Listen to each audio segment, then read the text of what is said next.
네, 상관없습니다. 예. 자, 그러면 화면을 전환해 주세요. 자, 앞에 있는 화면으로. 네. 화면 전환해 주시고, 오늘 말씀은 게으름이라고 하는 욕망. 게으름에 대해서 성경에 뭐라고 나와 있는지 함께 배워보도록 하겠습니다.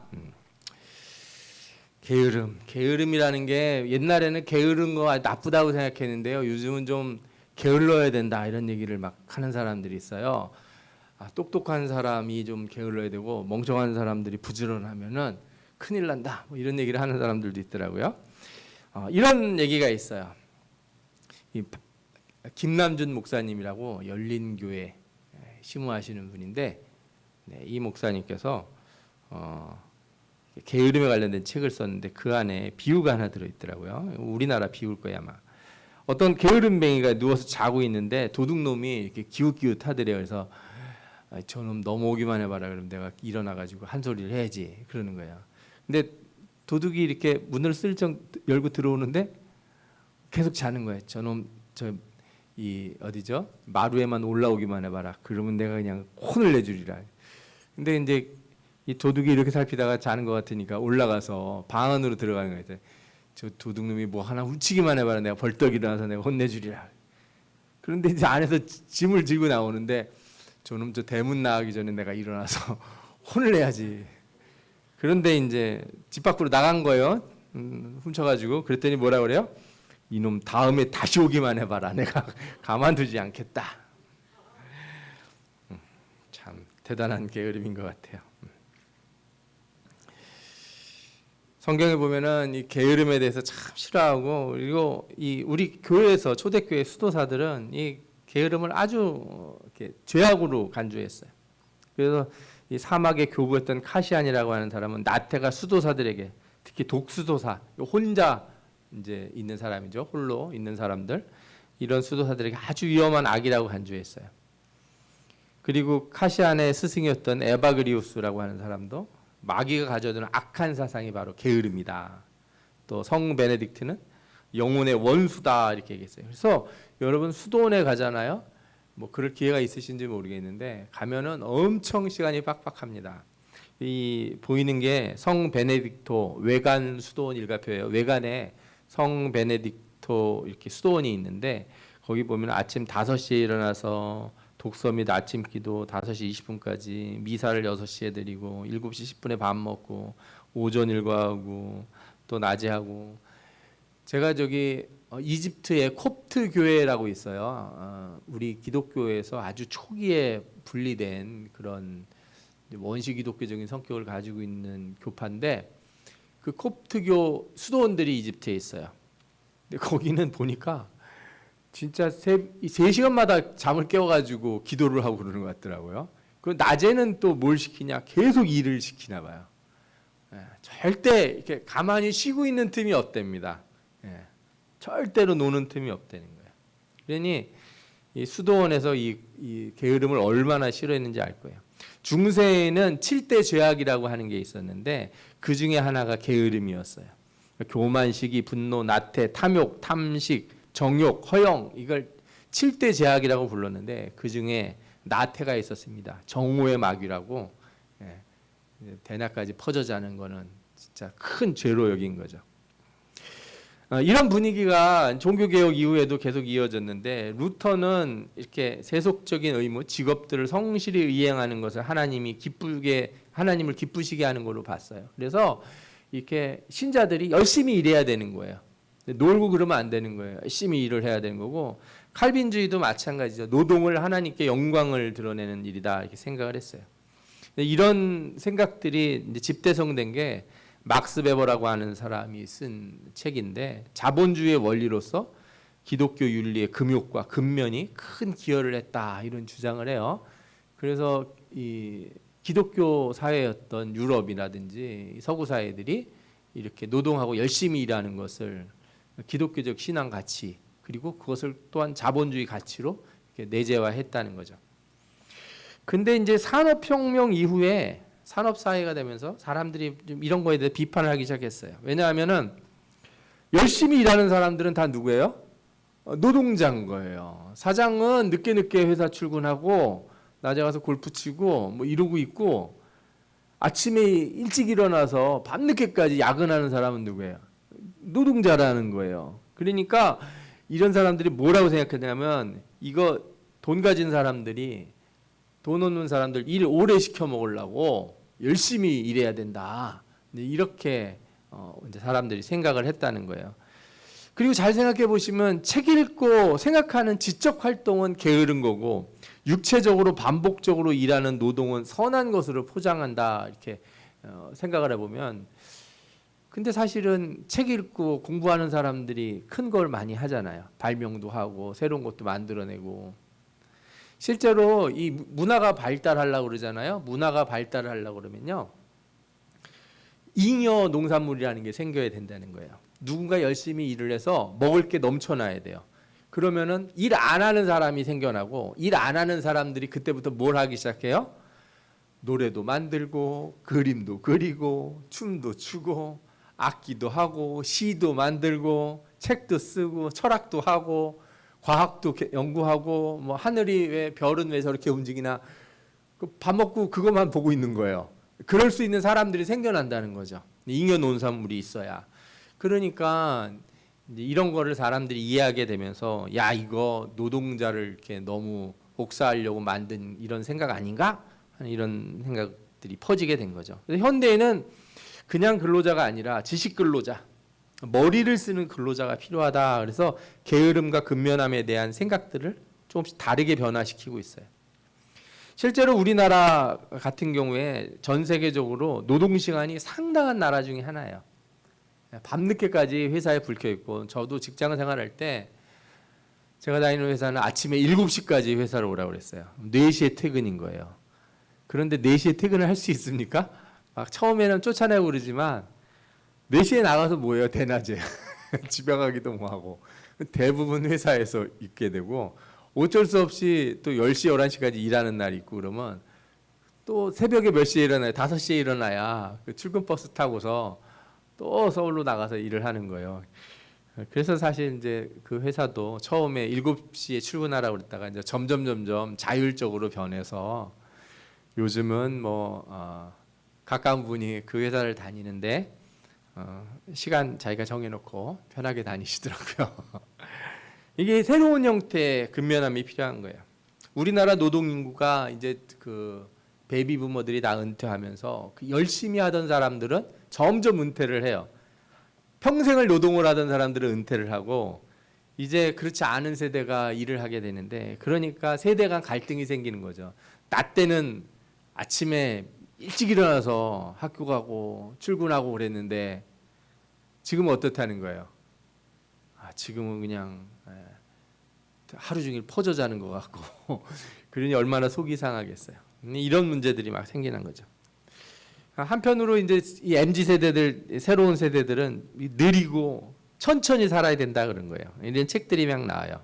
나라에서도 슬로우 시티라고 해서 우리나라 하면 또 빨리빨리의 나라 아닙니까? 그런 거 하지 말고 천천히 하는 그죠? 그 다음에 책도 게으름은 좀 어때서 뭐 이런 책도 나오고 그죠? 좀 하루 좀 쉬면 어때? 요즘은 휴가도 이렇게 많이 쓰게 하고 많이 놀아야 된다 막 이런 얘기들을 하기도 해요. 그래서 아까 말씀드린 대로 현대 게으름에 대한 평가는 점점 좀 옛날과 달라지고 있어요. 이거는 부자들이 만든 생각이다. 막 이런 생각도 있는 거죠. 그래서 저는 오늘 게으름에 대한 성경의 말씀들을 살펴보면서 이걸 현대적으로 어떻게 이해하고 우리가 쉼과 노동이라고 하는 걸 어떻게 잘 조화롭게 해야 될까 한번 생각해 보려고 해요. 제가 이 두 가지 글을 그래서 한번 마지막으로 가져와 봤습니다. 이찬수 목사님 아시죠? 예, 그 분당에 있는 큰 교회 목사님인데 이분이 그 달란트 비유를 설교하면서 악한 것과 게으른 것은 동일하다. 하나님께서 한 달란트 가진 사람을 뭐라 그래요?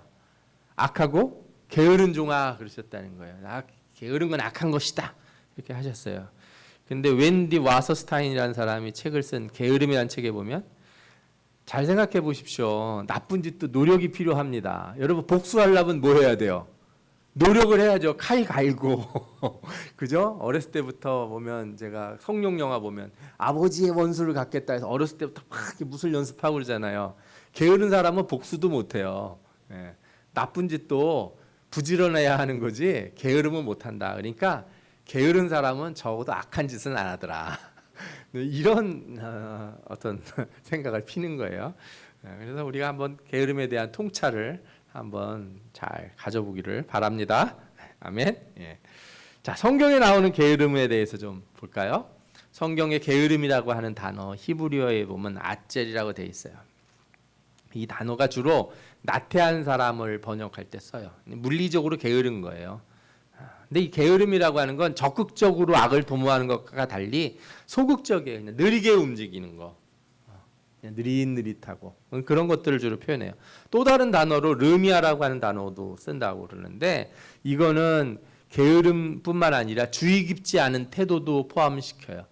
주의 깊지 않고 서툰고 그죠? 그러니까 막 생각 없이 막 행동하는 거, 부주의하게. 손을 게으르게 놀리는 자는 가난하게 된다 그러는 게 이게 천천히 움직이는 것만 문제가 아니라 천천히 해도 꼼꼼한 사람이면 괜찮은데 천천히 어떻게 한다는 거예요? 대충. 그러니까 대충 하는 것도 게으름의 일종이다. 이렇게 성경이 보는 거죠. 헬라어로 넘어와서 신약시대 헬라어 성경들을 보면은 오크네로스라고 하는 단어하고 아르고스라고 하는 단어가 쓰였는데 이게 앞서 있는 오크네로스가 아까 아젤이라고 하는 단어가 유사하다면 아르고스는 후자가 비슷해요.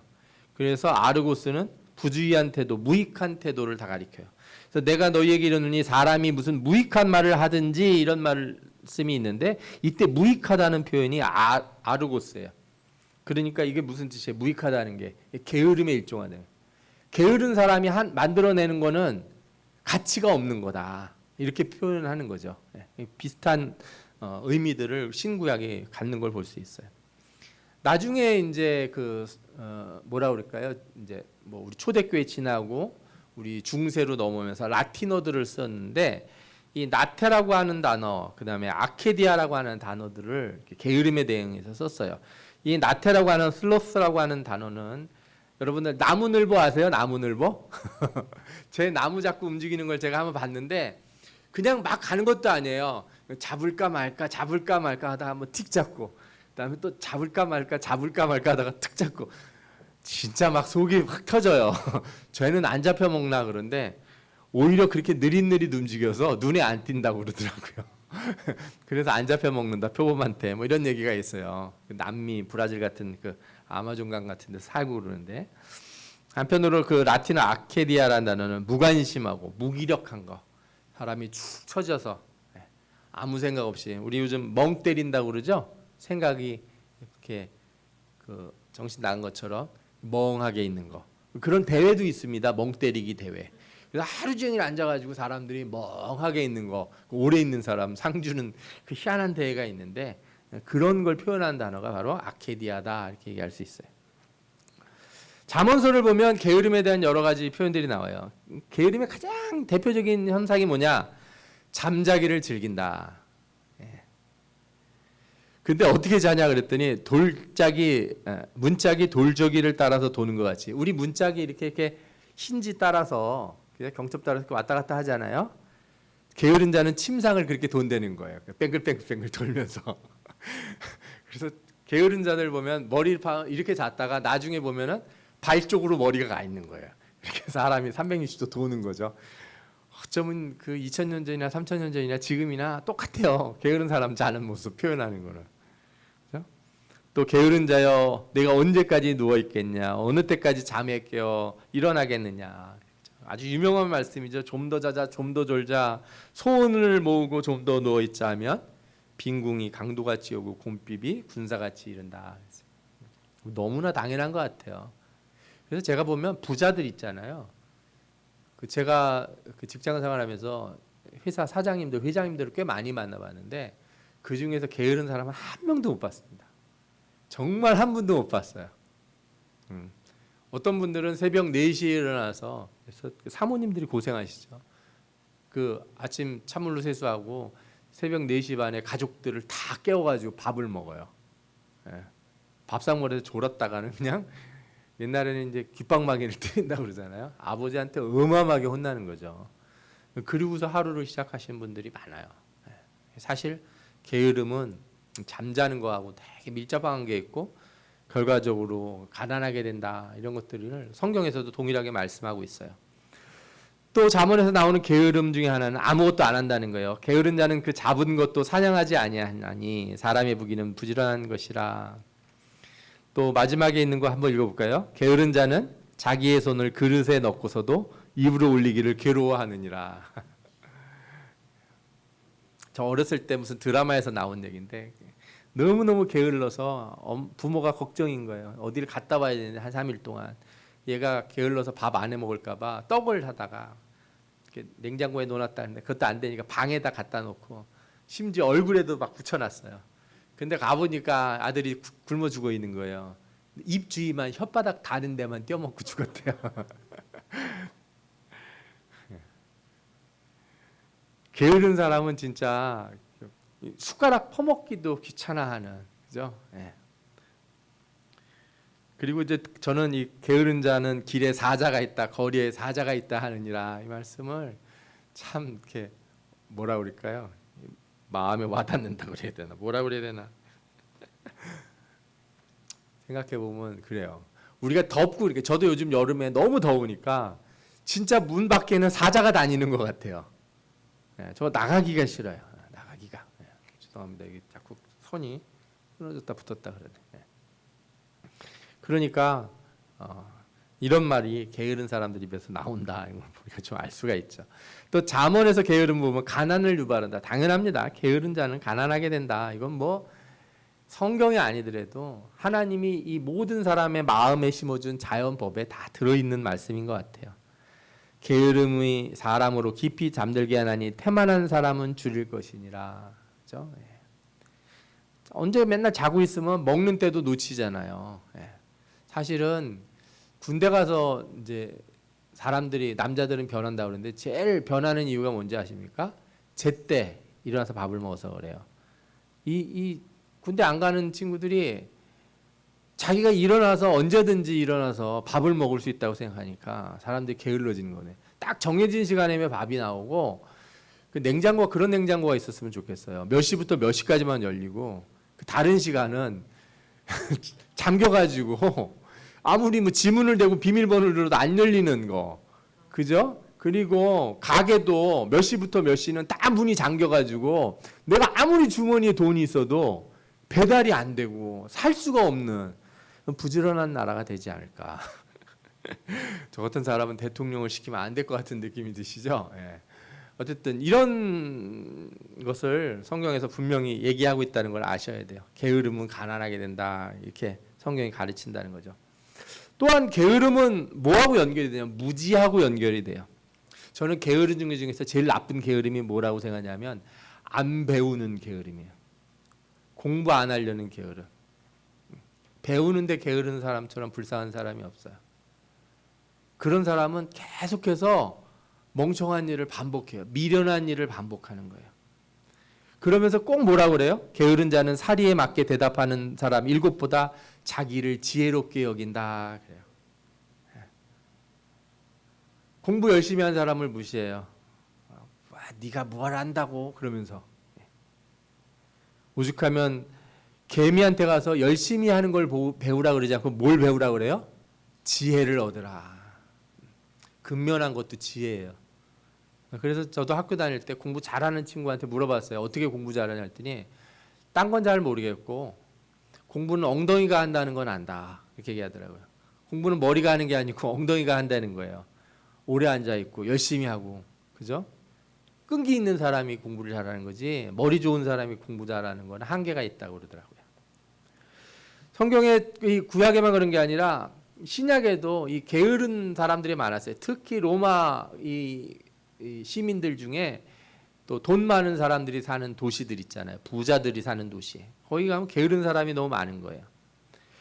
그 데살로니가 교회에 그래서 바울이 편지를 보낼 때 이 게으름에 대해서 여러 번 얘기를 해요. 5장 14절에 뭐라고 나와요? 형제들아 너희를 권하노니 게으른 자들을 권계하며 마음이 약한 자들을 격려하고 힘이 없는 자들을 붙들어주며 모든 사람에게 오래 참으라. 한마디로 말하면 뭐예요? 그 교회에 참 일 안 하고 퍼져 있는 사람들이 많은데 그 사람들 좀 붙들어주고, 그리고 오래 참으라는 거예요. 게으른 사람 때문에 막 속 뒤집어져 가지고 승질 내지 말고. 부엌에서도 일하다 보면은 손 느린 분들 있잖아요. 그 이제 게으른 건 아니고 손이 느린 건데 승질 내지 마시고, 그죠? 같이 보조를 맞춰서 잘 해야 되는데, 하여튼 이 교회가 그런 문제가 있었던 것 같아요. 데살로니가 전서에만 나오는 게 아니라 후서에는 2번이나 나와요. 형제들아, 우리 주 예수 그리스도의 이름으로 너희를 명하노니 게으르게 행하고 우리에게서 받은 전통대로 행하지 아니하는 모든 형제에게서 떠나라. 전서에서는 권면을 하라고 그러는데 후서에서는 어떻게 하라는 거예요? 걔들에서 어울리지를 말아라. 예. 또 뭐라 그래요? 너희 가운데 게으르게 행하여 도무지 일하지 아니하고 일을 만들기만 하는 자들이 있다. 그러니까 게으른 사람들은요, 자신들이 일을 만든다는 것을 몰라요. 나는 아무것도 안 했다는 거예요. 그런데 아무것도 안 한 게 아니라 일을 만드는 거예요, 이 사람들이. 그래서 청소하는 분들이 제일 승질 날 때 있죠. 누워가지고 안 피할 때 발 들어봐. 그러면 오른쪽 발 들었다고 왼쪽 발 들어. 왼쪽 발 들고, 그죠? 예. 뱅글뱅글 돌면서 옆에서는 열심히 지금 막 청소기 돌리는데 꿈쩍도 안 하고. 게으른 사람은 일을 만든다. 자기만 몰라요, 자기만. 내가 일 만드는지. 자, 그래서 어떻게 해야 되는가? 앞에 있는 사진 보이세요? 저 뭐라고 써 있는지 하면은 일하기 싫으면 먹지도 말라. 가난한 농군학교에 있는 거예요, 그죠? 우리나라가 이 성장하는데 가나안 농군학교 우리 김용기 장로님인가요? 아주 큰 기여를 하셨어요. 우리나라 사람들의 마음을 불을 지피고, 그죠? 근면성실함이 우리 신앙인의 자세라는 걸 많이 가리키셨어요. 그래서 이 가나안 농군학교가 지금 아프리카 같은데 이렇게 수출이 되고 있대요. 우리나라 옛날 새마을 운동 같은 것도 막 수출이 되고. 왜? 열심히 하는 것부터 시작을 해야 되니까. 제가 먼저 게으름에 대해서 말씀드리고 싶은 건, 게으름의 욕망이라는 거는 무지하려고 하는 욕망이에요. 배우지 않으려고 하고. 게으름이 악을 바로 행하지는 않아요. 앞서 얘기한 것처럼 게으른 사람은 부지런하지 않아서 악한 계획도 짜지 않고 연습도 안 해요. 게으르니까. 그런데 여러분, 게으름은요 점점 무지하고, 무지함은 미련한 행동을 해서 악을 행해요. 네. 그리고 진짜 악은 어떤 악이냐? 미련한 거를 열심히 할 때 악이 만들어져요. 큰 악이. 미련한 짓을 꾸준히 하고 계속하고 그러면 뭐가 돼요? 큰 악이 된다는 거예요. 게으름이라고 하는 거 절대로 우리가 가볍게 여기면 안 돼요. 한 사람의 생활 태도의 문제가 아니라 한 사람이 만드는 사회의 악일 수 있다. 우리가 깊이 생각해 봐야 돼요. 또 게으름이라는 걸 우리가 얘기할 때 해야 할 일을 안 하는 거거든요. 여러분들, 사람들이 언제 스트레스를 많이 받냐면요, 해야 할 일이 있을 때 안 하면 스트레스가 받는데요. 네. 내가 뭘 해야 될지 모르면 스트레스를 덜 받는데요. 근데 해야 되는데 하고 이렇게 안 하고 있으면 어떻게 돼요? 사람을 스트레스를 엄청 줘요. 그래서 해야 할 일이 있는 거 뻔히 알면서 놀 때 어떻게 해요? 놀아지지가 않아요. 제가 어렸을 때 그 방학, 여름방학, 요즘 여름방학 숙제가 없는데 옛날에 여름방학 숙제가 있잖아요. 맨날 방학 끝날 때쯤 되면은 그래서 저희 어머니한테 부탁해서 그 서예로 글씨 써가는 거 좀 대신에, 어머니가 글씨를 잘 썼어요. 그런 거 해달라고. 아니면은 친구들끼리 모여가지고 야, 몇 월 며칠 날씨 뭐였냐 막 이렇게 물어가지고 일기 쓰고 막 하던 시절이 있었거든요. 그거 안 하고 놀면 그 계약 가까이 오면 기분이 어때요? 엄청 스트레스 받죠. 어른들도 마찬가지예요. 할 일이 쌓여 있는데 그죠? 설거지 때 설거지가 잔뜩 들어가 있는데 노는 거, 그거 마음이 불편해서 어디 놀아지겠습니까? 게으름이라는 건 그렇게 스트레스를 가져와요. 게으름은 편한 게 아니에요. 게으름은 외면하는 거라서 그래요. 책임을 외면하는 거. 그래서 더 큰 문제를 만들어요. 자기는 문제를 안 만들었다고 하지만 내가 그 일을 밀어놓음으로써 그 일이 나중에 더 큰 게 돼서 돌아오는 거죠. 뭐 운동하지 않는 게으름도 그런 것 같아요. 그죠? 운동하면은 그냥 오늘 잠깐 땀 흘린 거로 몸을 건강하게 할 수 있는데 미루고 그러면은 나중에 병원에서 약도 타 먹어야 되고 수술도 해야 되고 하는 일이 생기니까, 그래서 이런 악순환을 피하기 위해서 부지런한 사람이 돼야 될 줄 믿습니다. 아멘. 예. 또한 게으름은 관계를 좀먹게 해요. 게으름은 자신을 좀먹게 하는 것 이상으로요. 내가 게으르기 때문에 누굴 만나질 않잖아요. 사람을. 뭐 부모를 만나러 가는 것도 귀찮아서 안 가고. 요즘은 그 아무래도 땅에 묻는 그런 뭐라 그럴까요? 분봉된 무덤들보다 화장을 많이 하는 추세여서 그런 일이 없는데, 제가 전에 한번 이렇게 산을 등산을 하다가 너무 밤이 늦어서 길을 산에서 그냥 급하게 내려왔는데 잘못 내려와서 공동묘지로 내려온 적이 있어요. 밤중에. 엄청 무섭더라고요. 그런데 제가 너무 안타까운 걸 봤어요.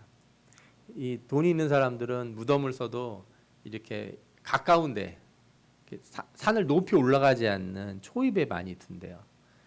그런데 저 꼭대기에 있는 무덤들은 이렇게 관리가 안 돼가지고 풀이 무성하고 장마가 와서 막 비석이 쓸려 내려가고 하는 그런 무덤들을 제가 본 적이 있어요. 참 안타까운 거라고 생각해요. 돌아가신 부모님하고도 그런 관계를 맺으면 참 어떻겠습니까? 하물며 우리가 게으르면 사람들하고 만나지 않으니까, 그죠? 연애도 부지런해야지 하는 거예요. 청년들 잘 들으세요. 예. 몸 관리 안 하고 뚱뚱하면서 나는 내 있는 그대로 몸을 사랑해주는 사람을 원해. 그러면 안 돼요. 그죠? 예. 운동도 열심히 하고 얼굴도 가꾸고 그런 얘기가 있더라고요. 뭐 좀 외모가 판이 그 부모에게 받은 거라 어쩔 수는 없지만 그래도 운동하고 가꿀 수는 있잖아요. 그죠? 그건 부지런한 결과니까. 그래야 사람들하고의 관계도 좋은 것 같아요. 그래서 몸을 이렇게 잘 관리하는 사람은요, 인간관계를 갖는데도 훨씬 더 좋답니다. 실제 연구 결과가 운동을 하고 몸 관리가 잘 돼 있으면 외모에 상관없이 그 사람이 뭐 키가 크냐 작냐 아니면 돈이 많냐 옷을 잘 입었냐에 상관없이 건강하고 이렇게 몸 관리를 잘한 사람은 사람들하고 비즈니스 할 때도 성과가 좋고 뭐 회의하고 누굴 만나고 그럴 때도 긍정적인 효과가 훨씬 높다는 거예요. 게으름을 가지면 관계를 좀 먹고 자신을 고립시킨다는 걸 여러분들이 잘 아셨으면 좋겠어요. 앞서 얘기한 대로 게으름은 일을 안 하니까 일을 크게 만들어낸다고 그랬죠. 병 키우는 최악의 습관, 게으른 것 같아요. 제가 이거 지금 하면서 어저께 이거 뺄까 그랬어요. 왜? 이거 하면은 저희 이제 우리 사모님께서 저를 본인이나 잘하시지 설교는 무슨 설교냐고 할 것 같은 마음이 쑥 들었거든요. 예, 그렇지만 제가 여러분들에게 아니라 저에게 설교하는 마음으로, 그죠? 저도 일 크게 안 만들기 위해서 부지런히 몸 관리를 해야겠다. 예. 여러분들 앞에서 다짐을 하겠습니다. 여러분들도 예, 그죠? 가족에게 한번 이렇게 다짐하면 좋을 것 같아요. 아무것도 안 한다고 아무 일도 안 일어나는 게 아니다. 아무 일도 안 하면 큰 일이 일어나더라. 게으른 자의 지혜는 편법과 속임일 때가 많아요. 대충 하고, 그죠? 덮어놓고 이렇게 겉으로만 치장할 때가 많은 거죠. 그래서 게으름은 문제를 초기에 없앨 수 있는데 크게 만들어서 나중에 알고 보니 적극적으로 악을 행하는 사람과 같은 결과를 나니 절대로 게으르게 해서 일을 크게 만들지 않는 사람들이 되어야겠다. 아멘. 그렇게 되시길 축원합니다. 그런데 다른 뭐 육체적인 거, 뭐 노동에 관련된 게으름도 다 중요하고 문제가 있고 그것도 개선해야 되지만 무엇보다도 영적 게으름은 우리를 온전히 망쳐요. 앞서 제가 김남준 목사님 책을 얘기를 드렸는데 이게 저도 읽어봤거든요. 진짜 부지런해야 돼요. 부지런한 거, 신앙생활에서 부지런한 거만큼 덕이 되는 게 없는 것 같아요. 저는 좀 잘 못하더라도 조금 일찍 나와서, 그렇죠? 먼저 앉아 있고 먼저 찬양하고 먼저 뭐 찬송가 책이라도 좀 정리하고 그 너무 보기 좋고 은혜가 돼요. 우리가 영적인 것을 얘기할 때 거룩한 삶을 방해하는 것은 악한 것보다 게으를 때가 훨씬 많다는 걸 아셔야 돼요. 여러분들은 마귀가 와서 저희 가서 우리 은행 강도 하자. 우리 집사님 우리 삼거리에 있는 우리 새마을금고 털읍시다. 이렇게 누가 와서 유혹하지 않는다고요. 그거보다 훨씬 쉬운 유혹이 뭐예요? 아이고 피곤한데 좀 누워 있다. 어? 오늘은 좀 빠져. 뭐 그것까지 이렇게 해. 이게 바로 뭐예요? 이 거룩한 삶을 방해하는 게으름이라는 거죠. 또한 열심으로 선을 행하지 않는 것도 죄가 된다. 여러분들, 내가 가난한 사람이 있는 건 아는데 찾아보지 않으면 내 눈에 안 들어오거든요. 그죠? 어려운 사람이 있다는 거. 제가 그 기아대책 그 갔을 때도 느꼈는데 거기서 일하시는 분들 참 대단한 분들인 것 같더라고요. 돈 많이 주는 직장도 아니고 NGO니까 얼마나 박하겠어요. 그리고 솔직히 그 남의 나라 가서 그 좋은 데 간 것도 아니고 정말 물이 이렇게 탁해가지고 그 여러분들도 아시겠지만 어떤 나라든요 물이 너무 나빠가지고요 가면 기본적으로 막 탈을 하고 뭐 자칫하다가는 이렇게 콜레라 뭐 말라리아 이런 거 걸리는 나라들도 꽤 있거든요. 흙탕물 뭐 이런 것만 나오니까 그런 데 가서 봉사한다고 생각을 해보세요. 그건 제가 봤을 때는 대단한 그런 열정인 것 같아요. 그렇게 열심으로 선을 행하려고 하는 사람들이 사는데 나는 열심으로 선을 행하지 않는다면 그죠? 그것도 죄가 될 수 있다는 것을 기억하셔야 됩니다. 세상 일에는 근면한 사람도 영적으로는 게으른 사람이 될 수 있다는 것도 잊지 마시기 바래요. 세상 일에서는 사람들이 참 저 사람 근면하고 칭찬받고 그러는데 교회 일에서 하나님 나라 일에서는 자꾸 빼고 도망가려고 그러고 안 하려고 하고 내가 세상에서 너무 피곤합니다. 교회에서는 일 좀 안 시켰으면 좋겠습니다. 그것도 한번 우리 잘 생각해 보시면 좋을 것 같아요. 우리가 균형을 잘 맞춰야지. 영적으로도 부지런한 여러분들이 되시기 바랍니다. 기도와 말씀과 사명을 행하는 일에서 게으르지 않는 사람 하나님이 복 주실 줄 믿습니다. 아멘. 그러면서 제가 앞서 우리 현대적인 그 게으름 그거에 대한 얘기인데 저는 그걸 구분할 필요가 있다고 생각해요. 게으름이라는 거하고 신중함이라는 건 좀 다르다고 생각해요. 느린 거가 무조건 나쁘진 않아요.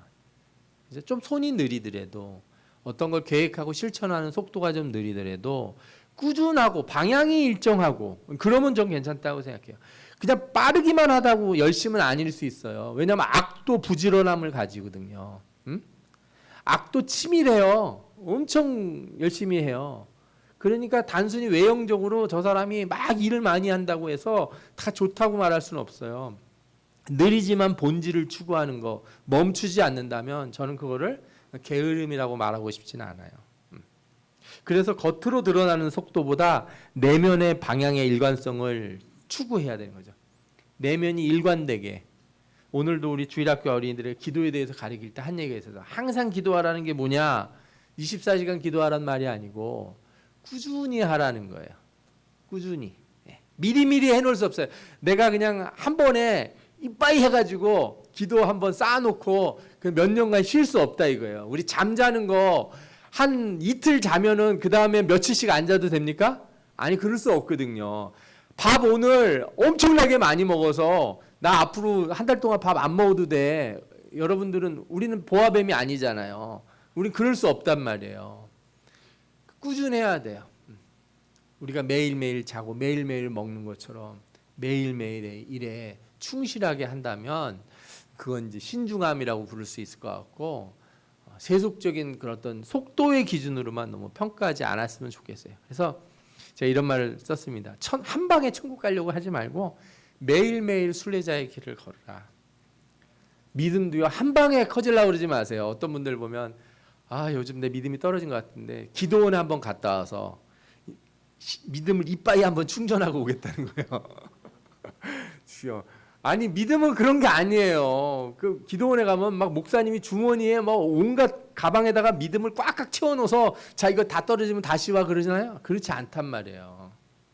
매일매일 하루하루 걸어가는 순례자의 길을 가야지 막 모아놨다가 한 방에 해결하려고 그러지 마시고 꾸준함으로 우리 신앙의 삶의 모습을 하나님과 더 가까이 하는 여러분들 되시기 바랍니다. 아멘. 제가 마지막으로 좋아하는 시를 하나 썼습니다. 괴테의 시를 가져왔어요. 제목이 뭐예요? 서두르지도 말고 쉬지도 말라. 제가 한번 읽어드릴게요. 서두르지도 말고 쉬지도 말라. 이 말씀을 가슴에 깊이 지니고 비바람 속에서도 꽃피는 길에서도 한결같이 한 생을 살기를.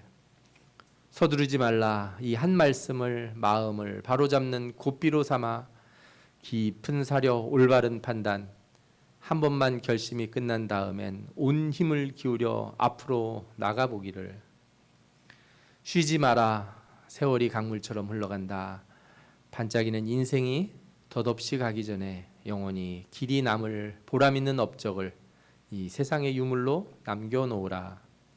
서두르지도 말고 쉬지도 말라.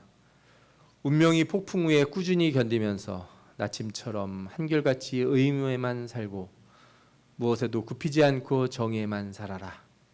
인고의 모든 날이 지나간 훗날에는 역사 위에 찬란히 그대의 면류관이 빛나리라. 아멘은 아니고요. 게테가 이렇게 한 말, 이 우리 잠언에도 있는 말씀들 잘 생각하면서 우리가 부지런하면서 하나님의 나라를 향한 꾸준한 방향, 그죠? 한 방향으로 매일매일 가시기를 축원합니다. 아멘. 기도하겠습니다.